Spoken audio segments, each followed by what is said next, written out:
کی جو وظائف ہیں وہ وظائف جو میں ٹی وی پہ بتاتا ہوں کسی کے پوچھنے پہ عمومی ہوتے ہیں.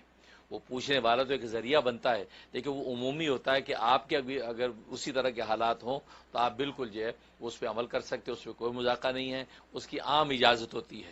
باقی پوچھنے والے کا ذریعہ بنتا ہے لیکن یہ کہ خصوصیت نہیں ہوتی کہ وہی کرے کہ دوسرا کوئی نہ کر سکے.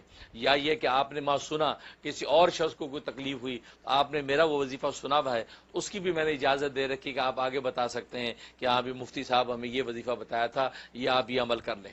تو یہ تو ایک صدقہ جاریہ ہے, اس کی میں نے عام اجازت دے رکھی ہے تاکہ میرے لیے اللہ کے ہاں جو اجر و ثواب کا ذخیرہ جمع ہو.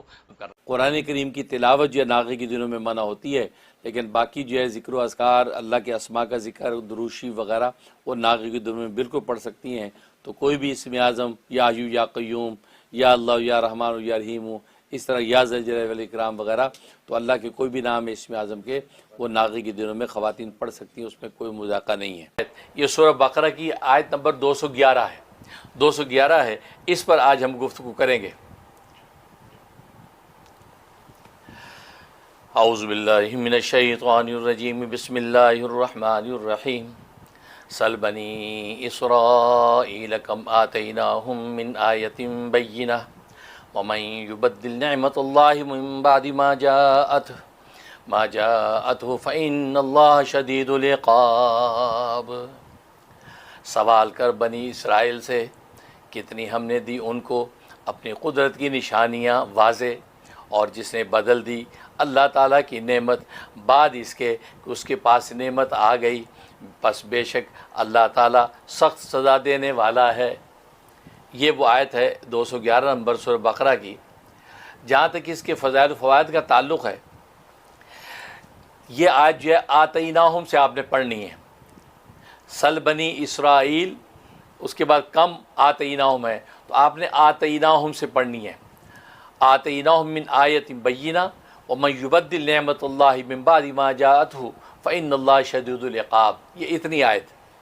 اس کا ایک فائدہ یہ ہے کہ اگر شوہر بیوی سے ناراض ہے, کوئی ایسے ایشو ہو گیا وہ ناراض ہے, یا بیوی شوہر سے ناراض ہے, مطلب کوئی ایسا رشتہ جو ایک ناراضگی کا سبب, بیٹا باپ سے ناراض ہے, باپ بیٹے سے خونی رشتے میں, تو خونی اور محرمیت کے رشتے میں کوئی بھی رشتہ ناراض ہے, تو اس صورت میں یہ آیت آپ 3 مرتبہ تلاوت کریں.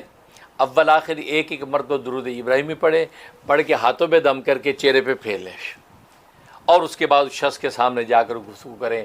انشاءاللہ اللہ تبارک و تعالی اس کے دل کو مہربان کر دیں گے, اور جو بھی آپ بات کہنا چاہتے ہیں اس بات کو وہ سنے گا. گویا کہ یہ ایک فائدہ.